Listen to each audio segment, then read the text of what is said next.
But today we're digging into integrity. There's a couple reasons I want to get into integrity, which we'll talk about at the end. But to get there, we got to get into the scripture. So open up your Bibles if you would. Genesis 37 is where we're heading, if I'm remembering correctly. Genesis 37. Thank you, Scott. Yes, it is. And basically, whenever we come across a topic, it just seems like God's leading up. If you've been around for a while, one of the things I like to do is just digging into an example from the scripture, a real-life testimony, real-life life of the successes and failures people have had with that topic. And for me, if I'm just honest, and I think most pastors are like this and most teachers are like this, you kind of start out going, okay, God, can you show me somebody in the Bible that no one's ever talked about before? You know, some little nugget type thing that just like, can you put in an extra chapter in there that nobody's read, that I can find something that just makes me look so cool? But the reality is I just kept going back to one of the classics, and there's a reason why these lives are classics. And so we're going to be looking at the story of Joseph. So that's where we're at in Genesis 37. Again, if you need a Bible, want to borrow a Bible, there's always ones back in the back that you can have, keep, whatever. And then for those using YouVersion, which is an app, a free app, you can, again, just sign in through the church's Wi-Fi with fellowship as the password and pull that up by searching live events, and you'll see TSF and today's date, and that's the one you can open up and has all the scriptures and place to take notes and all that kind of stuff. And today really is a note-taking day. If you don't have paper and pen with you, there's 5 specific things I want you to walk out of here with. So if you need paper and pen, my office is back here. You can go rate it. Just get paper and pen. It doesn't bother me at all. So we're just going to dig in and kind of dig in deep and see what's there. Does that sound good?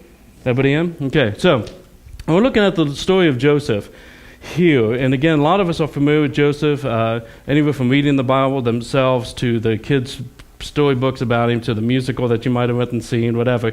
He just... we're kind of familiar with the story, but one thing I want to make sure we get today, especially looking at it through the lens of integrity, is that it's built on top of his daddy's testimony. That right before this in Genesis, we have the story of Jacob, which is Joseph's pop. And he was, in his younger years especially, not necessarily a man of integrity. That Jacob himself really struggled with making bad decisions for quick fixes for personal gain. You know, we have where there's a point where he sees his brother has a weakness, his older brother, and he's starving in this particular moment. And Jacob sees an opportunity and says, I'll tell you what, I will give you food. I've got stew right here. I've got bread. Doesn't smell good. He's like, you can have all you want if you give me your birthright. Everything that's dad's when he dies becomes yours. But if you give it to me now, so you can have food. And the brother was just like, man, I'm just dying, just fine, whatever. And so he stole from his brother his birthright. And if that wasn't enough, the only thing the brother had left was his blessing. And so then we have Jacob taking and conspiring with mom against dad who's blind and counts on them and trusts them to take and deceive him, to pretend like he's his older brother before the brother can get there, so that he steals his brother's blessing as well.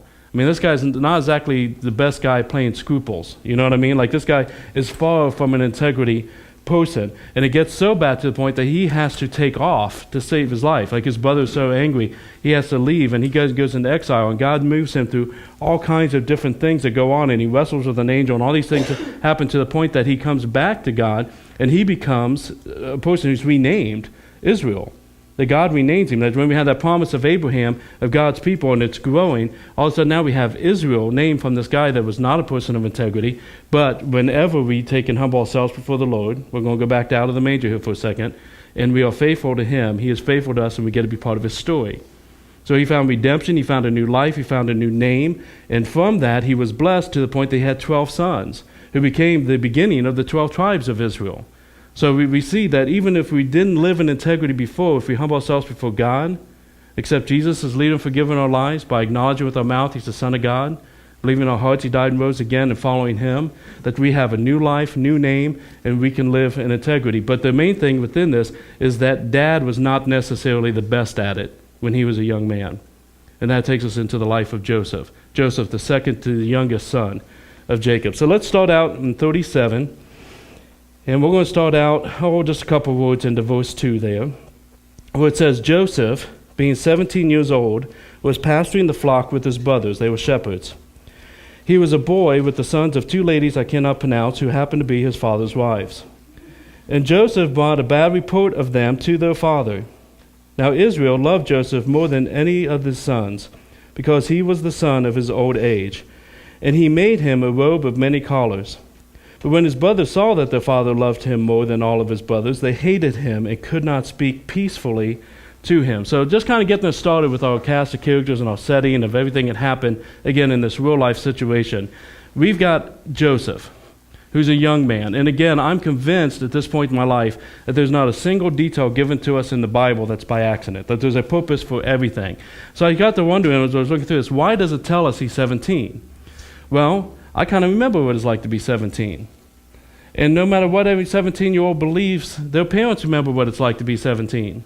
You know what I mean? Like, it's this weird, cool, awesome, overwhelming, passionate time when you got the whole world ahead of you, and you're too naive to understand the things that are going to come with it, and you're just wanting that freedom. I know, Pat, you just turned 18, so this isn't about you anymore. But you got it all together now. You got all life's lessons down. But for most of us in 17, it's just you got this passion, and you're wanting life, and you're wanting to be on your own, and you want your freedom, and you want your parents off your back, and all. But you are somewhat, quite frankly, naive. No slam against anybody. You just haven't gotten out there to see how fun this life is. So that's kind of where we find Joseph. And Joseph is also kind of double plagued in some ways by being daddy's favorite. And a daddy who not only struggled with integrity, but maybe kind of struggled with tact and letting all the other boys know that he's daddy's favorite. So before anything else happens in the story, we find that the other brothers can't even talk to Joseph. They just can't stand the guy. He is just daddy's little whiny boy, and they just don't want anything to do with him. And according to the Bible, they can't even speak peacefully to him. They can't look at him across the dinner table and muster up a smile. That there's just nothing there as far as love and a connection between Joseph and his other boys. But in all honesty, I think Joseph's a little oblivious to it, and I'll show you why. If we continue in the story, we see in verse 5 that Joseph had a dream. And when he told the dream to his brothers, they hated him even more. He said to them, "Hear this dream that I've dreamed. Behold, we were binding sheaves in the field, and behold, my sheaf arose and stood upright, and behold, your sheaves gathered around it and bowed down to my sheaf." And his brother said to him, "Are you indeed to reign over us? Or are you indeed to rule over us?" So they hated him even more for his dreams and for his words. So these guys just despise the kid. I mean, they just do not like him. But the question becomes, if we're going to talk about from an integrity standpoint, did Joseph do something wrong? Did he take and do something that was sinful? No. He's just a little naive on how to maybe present some of the truths that God's putting on his heart. You know, he's just excited. I'm going to be used by God, and I've got a purpose, and God knows who I am, and he's revealing himself to me through his dreams. Guys, isn't this great? And everybody's like, they don't want anything to do with him. And I don't know if you've ever been at that point, but it hurts when you're excited about something God's doing in your life, something that God's put on your heart, and you talk about it, and everybody else is just kind of like, But what we find is the brothers are acting wrongly, that the brothers are acting out of bitterness. And so sometimes when even if we're acting in integrity, and he does grow as the story goes on in his tact on how to deal with that sometimes people just won't see it the same way you do. And so the story continues from here when they're getting worked up, and so I'm assuming Joseph would have to have his feelings hurt some, but he's still not smart enough to kind of change his tactics, because in verse 9, he dreams another dream. And he tells it to his brothers and said, "Behold, I had dreamed another dream. Behold, the sun and the moon and the 11 stars were bowing down to me." Now, with no interpretation at all, they know exactly what he's talking about, and they say, when he told it to his father and to his brothers, his father rebuked him and said to him, "What is this dream that you have dreamed? Shall I and your mother and your brothers indeed come to bow ourselves to the ground before you?" And his brothers were jealous of him, but his father kept the saying in mind. So it continues, just the hatred, the bitterness is continuing on, but we have this weird statement in there that's real easy to miss, that has to make us ponder a little bit. Because as he basically says, here's this dream I had, bless you. Here's this dream that I had, that the sun and the moon and the other stars are going to take and bow down to me, which means my family. And they're upset, and everybody's in an uproar. And Dad rebukes him, tells him, "Hey, are you serious? Come on." But at the very end of the statement, it says what? But his dad kept the statement in mind. In other words, He's sitting there thinking, even though this is obscure, I don't want this and this is, but my kid, man, what is he thinking? What's he doing? But I know he's not a liar. I know this kid has never, tried to connive things to his own betterment. I know he's, not making this up just because he has this huge ego. I know he's nothing like I was when I was his age. So he kept the statement in his mind. He kind of pondered it a little bit more. He kept watching for it, going, what is God doing? And the first two things I want to bring up to you, and this is where the notes come in handy. Looking around to see, you got paper, pen, tablets, nobody? Okay, trying to work. Okay, two things that we notice within this. If you want to live by integrity living, there's some integrity points that I want to throw out there. Because integrity basically is just doing the right thing. It's just that simple. It's by doing things by God's standards, and no matter what it means to you. And that's the kind of life that Joseph had, even if he was naive, if he was young, we can learn from that. And the first bullet point that I'm going to throw out to you is that when you live by integrity, integrity gives people a reason to believe in you and trust you.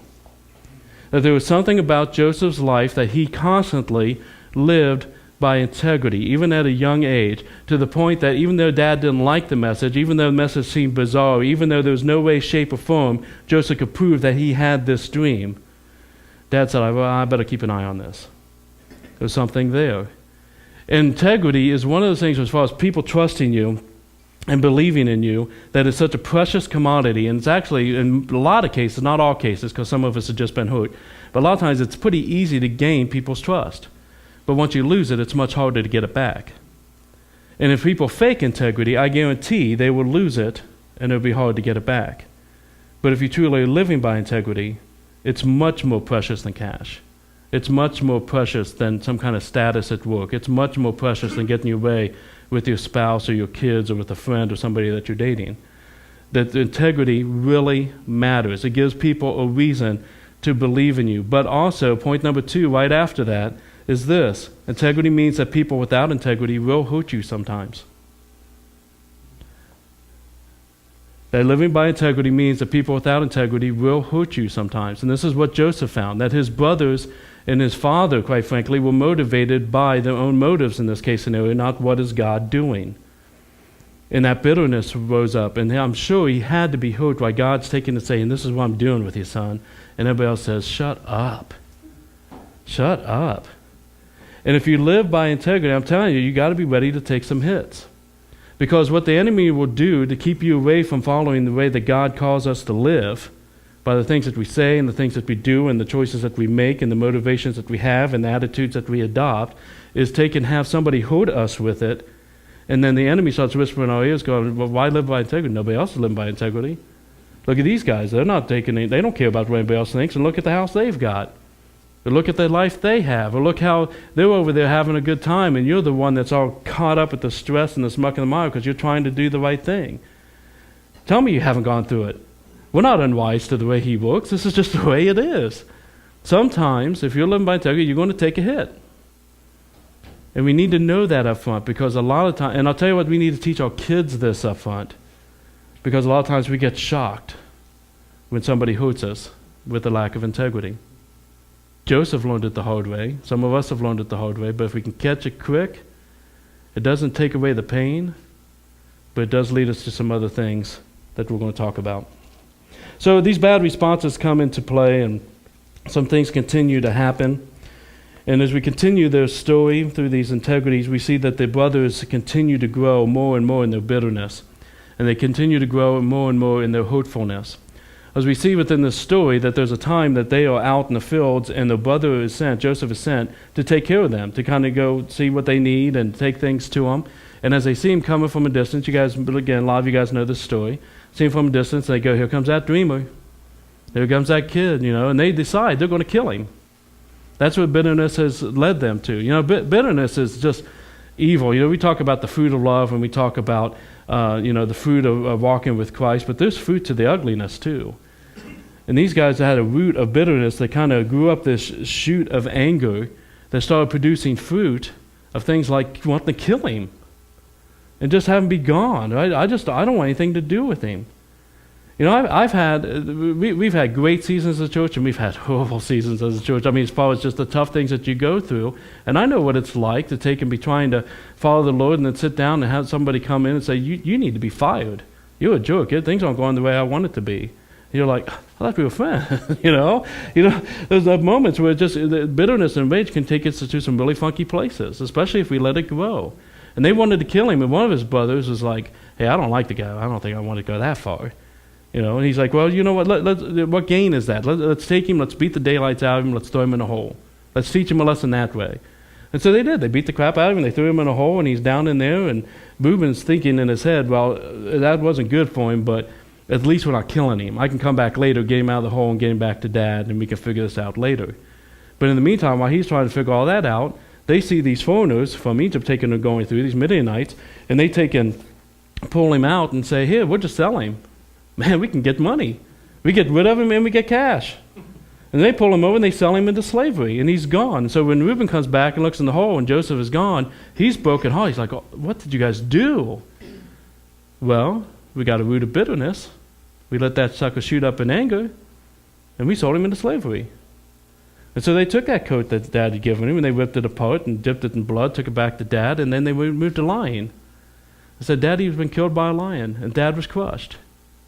That's what continues to happen as we let the lack of integrity grow, and the motives behind lack of integrity growing.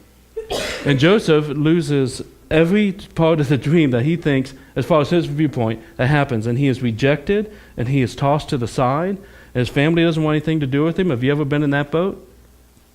The people that he trusted enough to tell his dreams to took and wanted him dead and beat him and threw him to the side, and he doesn't even get to see Dad anymore, and everything's gone. I mean, like, how can your family bow down to you someday? What can that dream possibly mean if I don't even get to see my family anymore? You know, I'm going over to some other country. It's like me taking and going to South Africa. You go do the reverse of Venan, and like, how is this dream ever going to be happening? But what I think Joseph knew, because we're going to see that he made some really good decisions, is the third point that we pull from his story. The third one is this: integrity is not about things going smooth for you. It's about having a clean conscience. Integrity is not about things going smooth. It's about having a clean conscience. One of the scriptures, and this really changed me, because when we opened this church 10 years ago, I was still pretty much a young pup when it came to ministry, and I made my mistakes and I made my successes, and people had to smack me around a little bit, and other people needed to love on me and hug on me and those type of things. But one thing that really changed things for me, because I know at the core of my being, I'm much like my mom, and I'm much happier when everybody around me is happy. But I also have learned very quickly in ministry that doesn't happen all the time. Nor does it in your life. This isn't a pastor thing. This is just something that I'm tailoring to my situation. And so it was hard when somebody was upset. It was hard when somebody sits down that you consider a friend saying you need to be fired and get out.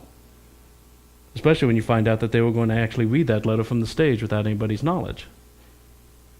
But then decide at the last minute to talk to me in my office about it. Those hard days come. Those hard days come. But what I've learned the hard way, it's not about making you happy. It's about making God happy. And just doing the right thing. That's what it's about. And when it happens, again, people are going to hurt you. You're going to have tough days. Things are not going to go the way you want them to be. You think your dreams are falling apart. But if you follow God, that's what matters. When Paul was on trial in Acts for his ministry, and they were wanting to kill him, he made this statement. He goes, I do everything I can within my control to have a clean conscience before man and before God. Now, is that the same thing? I do everything within my control to make everybody happy? No. I just need to know I'm doing what God calls me to do. Everything else is secondary, because it's got to be in God's hands. Whether or not everybody loves me or loves you, or whether or not I get fired or you get fired for doing the right thing, the only thing that matters is God is happy with us. Amen? That's the only thing we have control over. Only thing that we have control over. And Joseph was in that situation. But at the same standpoint, he's about to learn point 4.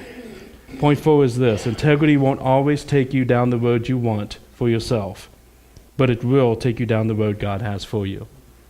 When we get into this last little bit section here, I think it's chapter 37, verse 36.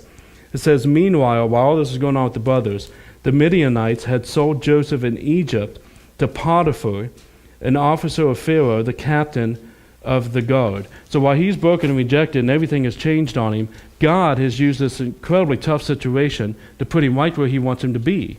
He's now a slave, yes, but to one of the highest officials in Egypt. It's not what he wanted, it's not what he expected, but we're going to find that's exactly where God wanted him to be. And if you follow God, he's going to put you where he wants you to be. Sometimes it's not going to be what we want it to be. Now, the challenge in stuff like this is any of us can get any story out of the Bible in just a few segments and turn it into something that we think we see, and then it doesn't balance out with the rest of the Scripture, so you have to be cautious. So the question is, do all these integrity points really match up more than just one guy's life in one moment when he went through a tough situation? Well, if we continue into chapter 39, if you would, we're going to find that Joseph had a choice to make. He could either be bitter, angry, hurt, and say, I'm going to live for myself, or he can continue in integrity even though it didn't go the way he wanted to. And we're going to find that he continued in integrity. Watch this with me. Chapter 39, verse 2. The Lord was with Joseph because Joseph considered to continue to live in integrity. And he became a successful man. And he was in the house of his Egyptian master.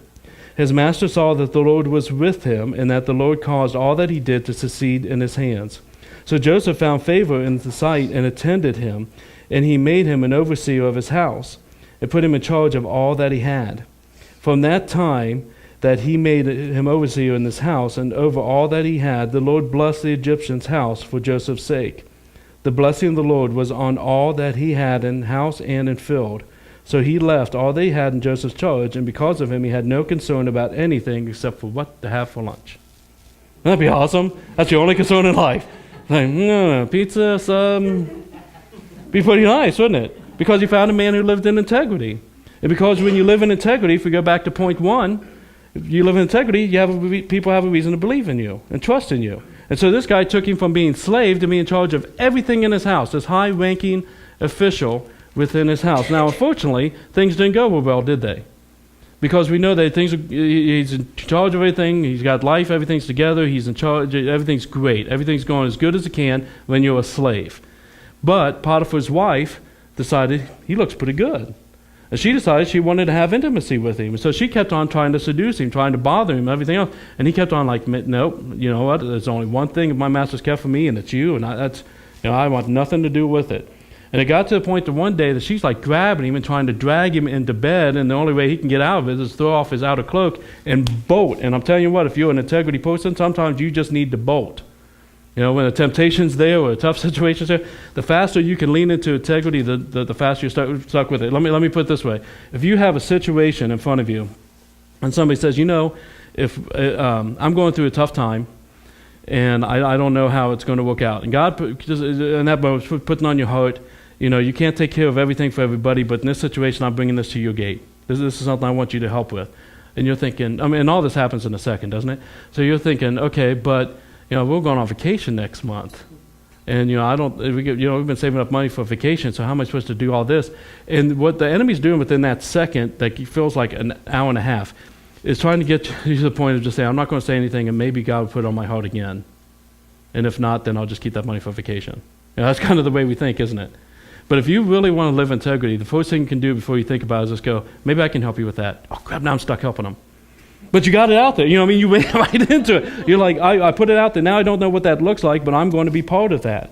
I'm going to put, you know, if we just take and lie to so-and-so about this, so if you know, these guys are gossiping over here about this person, Gino's been hurt by the gossip, the sooner that you just say, hey, not me, the sooner you're out of that struggle, you're just already in integrity. And that was one of those situations. You know, if you're looking at porn late at night and you're hoping the wife doesn't wake up, or you're hoping your husband doesn't wake up, that type of thing, the quicker that you can shut that laptop and go straight to bed, that's running out. Throwing the cloak off of you, get away from it. It's part of integrity living. And that's what he did. He just bolted, just took off. And so she's upset about the whole thing. So when Potiphar gets home, what does she do? She goes, hey, this guy, he tried to take advantage of me. He tried, and everything falls apart. And never underestimate the power of a spouse over the other spouse when it comes to integrity. We can take and lift each other up, or we can dive bomb each other. But she influenced him, and he took and was upset, and he says, that's it, and he put him in jail. Put him in jail. What's point number 2? Integrity means that people without integrity will hurt you sometimes. This is history repeating itself when we look at it just from the generic standpoint of the bullet points. Number 3, integrity is not about things going smooth for you. It's about having a clean conscience. He's now stuck in jail. But you know what? He didn't do anything wrong. He did what God wanted him to do. He knows God's hand is still on him. Maybe the circumstances are trying to get to him a little bit. But God's with him. Number 4, integrity won't always take you down the road you want for yourself, but it will take you down the road God has for you. Tell me he's not struggling trying to figure out how this dream is ever going to get fulfilled if he's now in a prison cell. So what do you do? Do you give up on it? Or do you continue living by integrity, trusting God?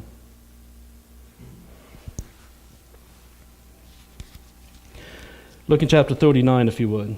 So I just want to make sure this isn't by accident. That this is, maybe just we got lucky they had 2 situations. Chapter 39, verse 20. Joseph's master took him and put him into prison, the place where the king's prisoners were confined, and he was there in prison. So in other words, he's with the highest class of prisoners. And that's really is an important point in what we're about to dig into. Verse 21, the Lord was with Joseph and showed him steadfast with love and gave him favor in the sight of the keeper of the prison. And the keeper of the prison put Joseph in charge of all the prisoners who were in the prison. Whatever was done there, he was the one who did it. The keeper of the prison paid no attention to anything that was in Joseph's charge because the Lord was with him. And whatever he did, the Lord made it to succeed. Point number 1. Integrity gives people a reason to believe in you and to trust you.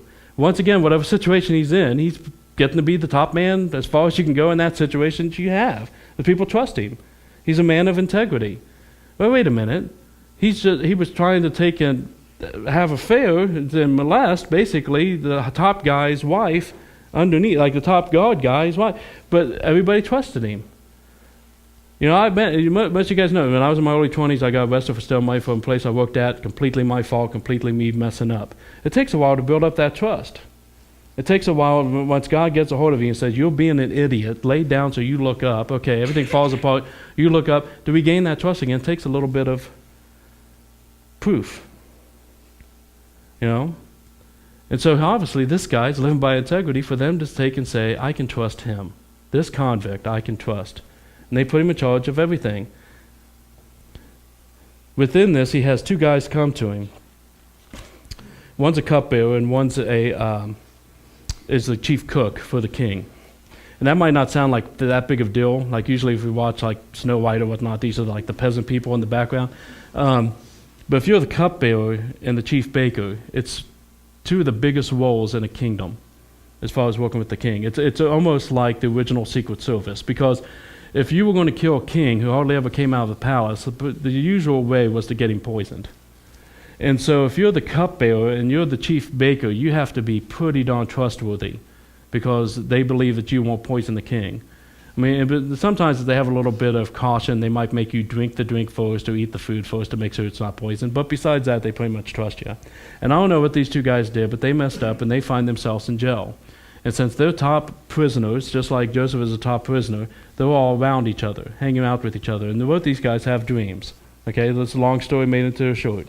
And they both come to Joseph and they say, you know, these dreams are bugging us. We see these stories quite a bit.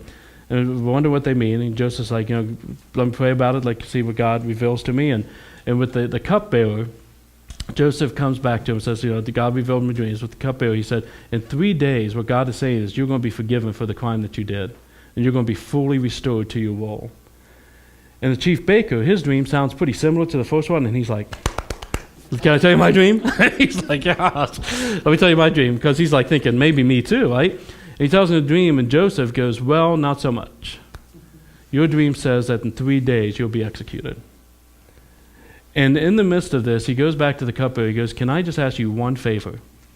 Can you please remember me when you get out of here? I'm an innocent man. Can you just bring up my case to the king, or to Pharaoh? Can you just, help me out with that. He's like, dude, I love you. I'm your biggest fan. I've got your back on this. Not a problem, not a problem. And so things go the way that the dreams say, and the one guy gets killed, the other one gets restored, and he gets back in with Pharaoh, and he is so excited, he completely forgets about Joseph. Completely forgets about his promise. So when we go back to point number 2, that sometimes we get hurt, even when we're in integrity. I just want to make sure we know this too. Sometimes that other person doesn't purposely hurt us. Sometimes they do, but sometimes it's just by innocence, by accident. This guy just got so excited that it just fell apart. So Joseph is like, okay, maybe today is the day he tells me. Okay, I'm just kind of waiting, just kind of hanging out. Next day, maybe. For 2 years, he's just waiting until this can happen. And he's stuck in prison. Point number 3. Integrity is not about things going smooth for you. It's about having a clean conscience. He's forgotten by somebody who said he was his biggest fan.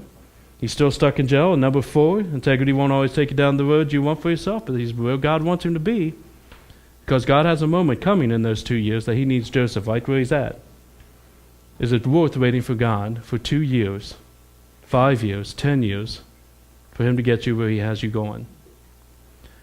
So things continue on, and we get 2 years down the road, and the Pharaoh has this dream, and no one can explain it, and he's mystified by it, and everything's weirding him out, and everybody's stressed out. And the cupbearer goes, "Oh man, Joseph, I forgot all about Joseph." And he went to Pharaoh, and he didn't even try to hide it. He's like, "Hey, today I remember my offense. I forgot this guy, and this guy interpreted dreams for me. Number 1, we're going right back to point number 1. I have a reason to trust him. I'm taking him to Pharaoh, and if that doesn't work out, he could be killed for it. But he trusts Joseph, and he says, here's this guy. And so he brings in Joseph, and he takes and tells him what the dream is. And Joseph says, here's what the dream means. It means you're about to go through 7 years of plenty. You're going to have a ton of extra. And then you're going to have 7 years of drought. And if you're wise, what this dream is warning you, if you're wise, you get somebody over this, and you start taking the extra and putting it back so that you can survive the drought years, that everybody can survive the drought years. And so we see Pharaoh go, I love this guy.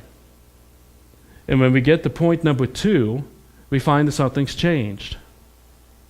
At this point, when it says integrity means that people without integrity will hurt you sometimes, it's sometimes. And now, this time, nobody can hurt Joseph because the Pharaoh says this guy is now the top of the list of everybody in this kingdom. And he's in charge of every this. And the only thing that's not above him is me.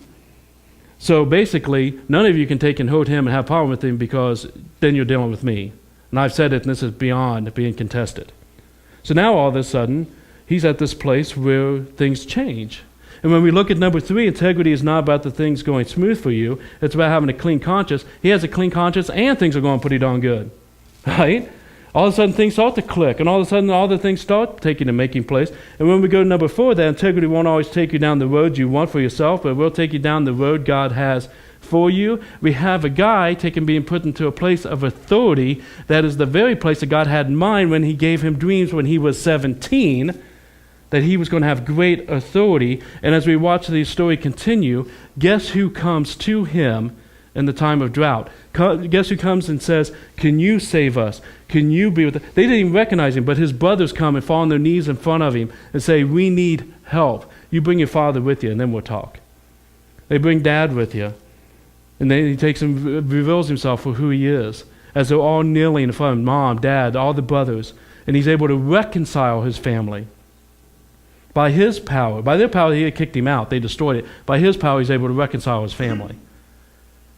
Which gives us point 5. Integrity point 5 is this. Integrity always wins in the long run. Integrity always wins in the long run. God will put you where he wants you.